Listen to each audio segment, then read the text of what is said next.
నేడు ప్రకటించిన ఎస్ఎస్సి పరీక్షా ఫలితాల్లో వికాస్ విజయ గర్జన 595, 594, 593, 592, 591, 590. ఇది వికాస్ మార్కుల సునామీ. ఐఐటి ఫౌండేషన్ లో అయినా, స్టేట్ ఫలితాల్లో అయినా వికాస్ విఐఐటి ద లీడర్. ఇది కేవలం 90 మంది విద్యార్థులతో సాధించిన విజయం. ఇది కదా విజయం అంటే.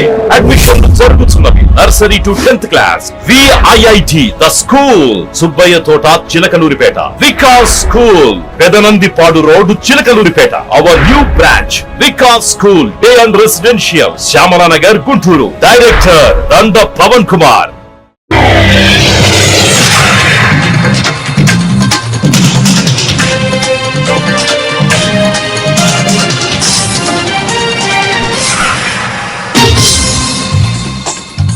నమస్కారం, సిటీ న్యూస్ తెలుగుకి స్వాగతం. ఏలూరు జిల్లాలో ఎన్టీఆర్ భరోసా పెన్షన్ల పంపిణీ కార్యక్రమం గురువారం ఉదయం నుంచి ప్రారంభమైంది. ఈ కార్యక్రమంలో దెందులూరు ఎమ్మెల్యే చింతమనేని ప్రభాకర్, జిల్లా ప్రత్యేక అధికారి ఆమ్రపాలి, కలెక్టర్ వెట్రిసెల్వి పాల్గొన్నారు.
ఏలూరు జిల్లా చింతలపూడి మండలం చింతలపూడి నగర పంచాయతీలో కేంద్రం ప్రవేశపెట్టిన వక్ఫ్ సవరణ బిల్లుకి నిరసనగా ఆల్ ఇండియా ముస్లిం పర్సనల్ లా బోర్డు ఇచ్చిన పిలుపు మేరకు బుధవారం రాత్రి చింతలపూడి పట్టణంలో మసీదులో, ఇళ్లలో ముస్లిం మైనార్టీలు స్వచ్ఛందంగా తమ లైట్లను ఆపి నిరసన తెలిపారు. ఈ సందర్భంగా జామియా మసీదు కమిటీ అధ్యక్షులు సయ్యద్ రహీం మాట్లాడారు.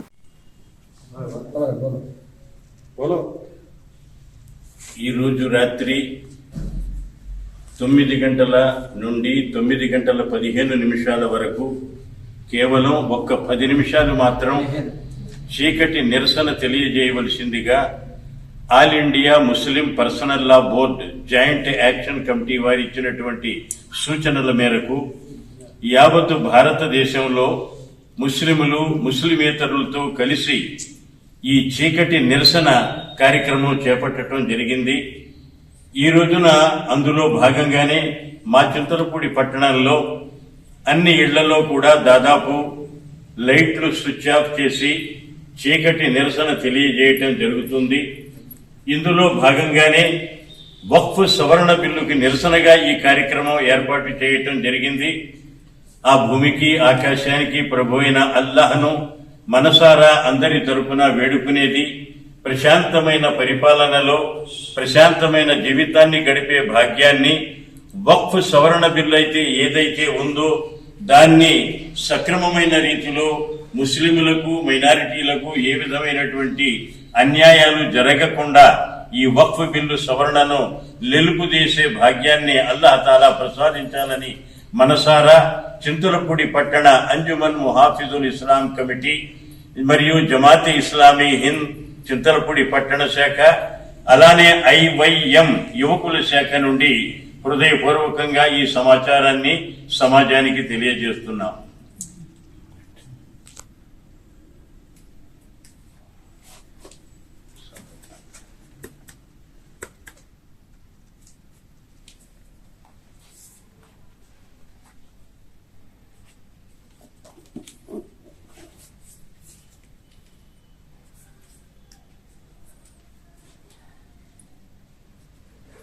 ఆయుష్మాన్ భారత్ లో పనిచేసిన ఉద్యోగులకి ఈపీఎఫ్ ని పునరుద్ధరించి పెండింగ్ ఇన్సెంటివ్స్ వెంటనే చెల్లించాలని చర్యలు తీసుకోవాలని కోరుతూ ఏలూరు కలెక్టరేట్ వద్ద ఆయుష్మాన్ భారత్ ఉద్యోగులు చేసిన నిరవధిక ధర్నాలు 4వ రోజుకు చేరుకున్నాయి. ఈ సందర్భంగా పలువురు ఉద్యోగులు మాట్లాడారు.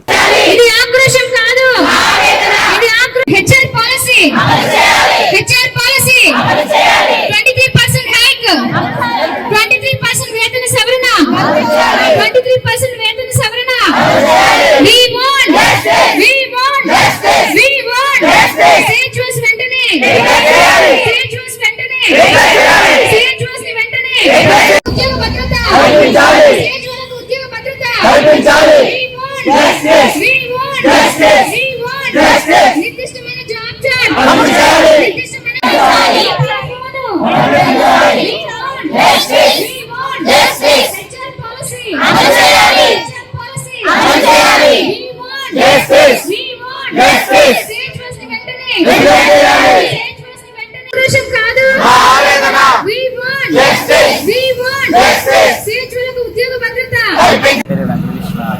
వేలేపాడు PSCలో వర్క్ చేస్తున్నాను. ఆయుష్మాన్ ఆరోగ్యంలో వర్క్ చేస్తున్నాను. గత 5 సంవత్సరాలుగా నేను ట్రైబల్ ఏరియాలోనే పనిచేస్తున్నాను.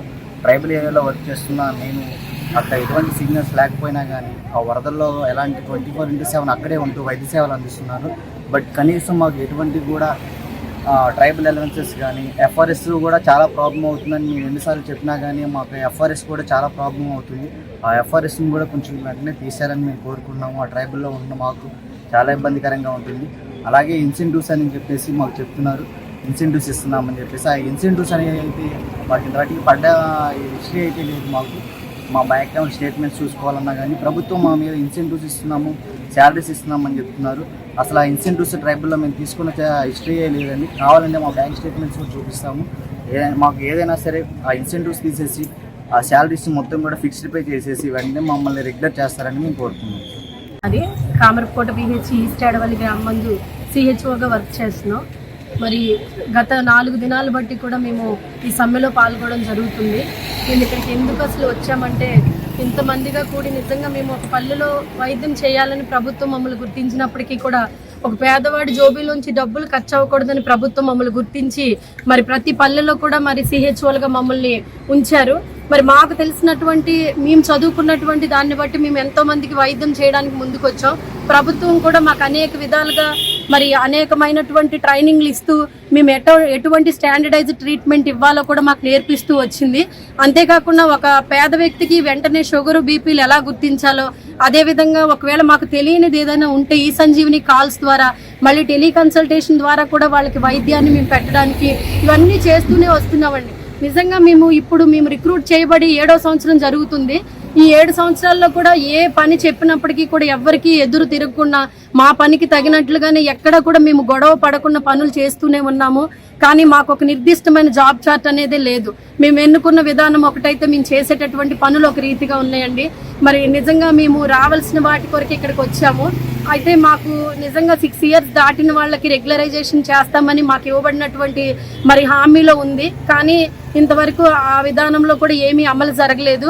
మరి నిజంగా రెంట్లు చాలా మందికి ఎక్కడ చూసినప్పటికీ కూడా నేను కూడా ఒక రెంట్ బిల్డింగేనండి.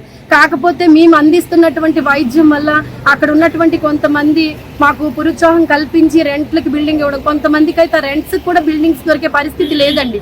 అయినప్పటికీ కూడా అద్దె బకాయిలు చెల్లించుకుంటూ నిజంగా ఒక నెల ఇంటద్దె కట్టకపోతేనే మమ్మల్ని ఎలా ఊరుకోరో ప్రతి నెల నిజంగా ఇప్పుడు మేము సమ్మెలో ఉన్నా 1st తారీఖు కాల్ చేసి అమ్మ రెంట్ పే చేయండి అని అడుగుతున్నారండి. ఆ రెంట్లు కూడా మాకు ఎన్ని నెలలు బట్టి అంటే ఆగస్ట్ మంత్ వరకే ఇచ్చారు. అప్పటి నుంచి కూడా రెంట్స్ కానీ మాకు రావాల్సిన ఎలక్ట్రిసిటీ బిల్స్ కానీ రాలేదండి. వాటి నిమిత్తం కూడా మేము ఈ రెంట్స్ ఇవన్నీ కూడా మాకు విడుదల చేయాలని కోరుకుంటున్నాం. ముఖ్యంగా ఏంటంటే మేము ఈపీఎఫ్ అంటే మేము కొంచెం దాచుకునేది ప్రభుత్వం మాకు సహకారం అందిస్తుందన్న సమయంలో మాకు మరి నిజంగా 2 years అవుతుందండి దగ్గర ఆ ఈపీఎఫ్ఓ కూడా తీసేశారండి. అది ఎందుకు తీసారో కూడా మాకు చెప్పలేదు ఎవరు కూడా.